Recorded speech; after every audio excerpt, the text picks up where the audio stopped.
पांचों राज्यों में क्या कहेंगे आप? भाजपा सिर्फ इन 5 राज्यों में नहीं जीतेगी, सभी राज्यों में जीतेगी। और मैं आपको बता रही हूँ, मैं बंगाल में लोगों से बात कर रही हूँ, मैंने बहुत लोगों से बात करी, मैंने जर्नलिस्ट से बात करी, मैंने जमीन पे लोगों से बात करी, और सभी लोग बता रहे हैं कि भाजपा बंगाल में जीत रही है। और भाजपा बंगाल में इसलिए भी जीत रही है क्योंकि जो टीएमसी है उसने बहुत गुंडागर्दी करी है, बहुत ज्यादा भ्रष्टाचार करा है, इस कारण से भी भाजपा बंगाल में जीत रही है। और प्रधानमंत्री मोदी जी के जो बहुत अच्छे काम रहे हैं, उन कारणों से आज भाजपा पूरी तरीके से बंगाल में जीत रही है। मैंने भाजपा सिर्फ और सिर्फ प्रधानमंत्री मोदी जी और होम मिनिस्टर अमित शाह जी के कामों से प्रेरित होकर करी है। जब हमारे देश पे पहलगाम में आतंकी हमला हुआ तो ऑपरेशन सिंदूर के द्वारा प्रधानमंत्री जी ने दुश्मन के घर में घुसकर वहां पर हमारी सेना ने आतंकी अड्डों को मार गिराया, सब पूरी तरीके से ध्वस्त कर दिया। कितने आतंकी मारे गए। इसी तरीके से देश में आज नक्सलवाद पूरी तरीके से जड़ से खत्म हो चुका है, वो भी प्रधानमंत्री मोदी जी के वजह से ही है, अमित शाह जी की वजह से ही है।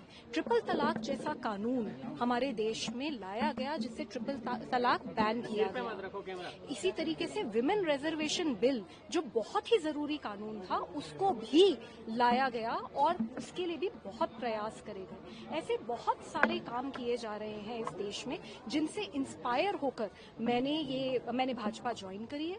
कुछ लोग, मैं मानती हूँ कि इस तरीके की बातें कर रहे हैं कि मैंने कोई गद्दारी कर दी, तो मैं उन लोगों को सीधे सीधे ये बोलना चाहती हूँ कि गद्दार कौन होता है। गद्दार वो होते हैं जो अपने मूल सिद्धांतों से परे हट जाए। अरविंद केजरीवाल जी ने पूरे देश से और पूरे आंदोलन से गद्दारी करी। उन्होंने जब अन्ना आंदोलन शुरू करा तब उन्होंने ये कहा कि ये सारे के सारे जो कांग्रेस के नेता हैं, ये सारे के सारे सपा के नेता, ये सारे के सारे जो आज का ऑपोजिशन है, इन सब के नेता सारे भ्रष्ट हैं। उन्होंने कहा कि मुलायम सिंह यादव जी भ्रष्ट हैं, लालू प्रसाद यादव जी भ्रष्ट हैं, उन्होंने कांग्रेस के नेताओं को भ्रष्ट बताया। मैं अब ये जानना चाहती हूँ अरविंद केजरीवाल जी से कि शरद पवार जी अब भ्रष्ट हैं या नहीं? क्या लालू प्रसाद यादव जी भ्रष्ट हैं या नहीं? मुलायम सिंह यादव जी भ्रष्ट हैं या नहीं?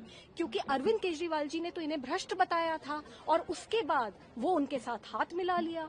और आज मतलब अरविंद केजरीवाल जी क्या कहना चाहते हैं कि वो जब किसी के साथ खड़े हो जाएं तो उसके ऊपर से सारे भ्रष्टाचार के टैग हट जाते हैं और वैसे लोग भ्रष्टाचार हैं। तो क्या ये गद्दारी नहीं है? अरविंद केजरीवाल जी ने ये कहा था कि मैं अपने छोटे बच्चों की कसम खाता हूं कि मैं कभी कांग्रेस ज्वाइन नहीं करूंगा, और फिर भी उन्होंने कांग्रेस ज्वाइन करी। तो क्या ये गद्दारी नहीं है? क्या अपनी महिला कार्यकर्ता स्वाति मालीवाल को अपने ही घर में बुरी तरीके से पिटवाना और उसके बाद उसके ऊपर प्रेशर बनाना कि वो अपनी कंप्लेंट वापस ले ले, क्या इसको गद्दारी नहीं कहते? जिस आदमी ने मुझे मारा पीटा उसको Z+ सिक्योरिटी देके अरविंद केजरीवाल जी ने भगवंत मान के चीफ एडवाइजर बना दिया है। क्या ये गद्दारी नहीं है? क्या पंजाब से ये गद्दारी नहीं है? आज भी पंजाब सरकार का इतना बुरा हाल हो रहा है कि पंजाब सरकार के जितने भी पैसे हैं, जनता के जो पैसे हैं, उनके ऊपर अरविंद केजरीवाल जी अय्याशियां कर रहे हैं। शीश महल 1 बनाया, फिर शीश महल 2 चंडीगढ़ में बनाया, अब शीश महल 3 फिर से दिल्ली में बना रहे हैं। क्या ये गद्दारी नहीं है? तो मैं ये मानती हूँ कि गद्दारी शब्द उनके लिए इस्तेमाल किया जाना चाहिए जिन्होंने लोगों की जो आस थी आंदोलन से, अरविंद केजरीवाल जी से, वो तोड़ी है। आज अरविंद केजरीवाल जी का नाम पूरे देश में इस्तेमाल किया जाता है झूठ के लिए, फरेब के लिए, गुंडागर्दी के लिए और भ्रष्टाचार के लिए। और मैं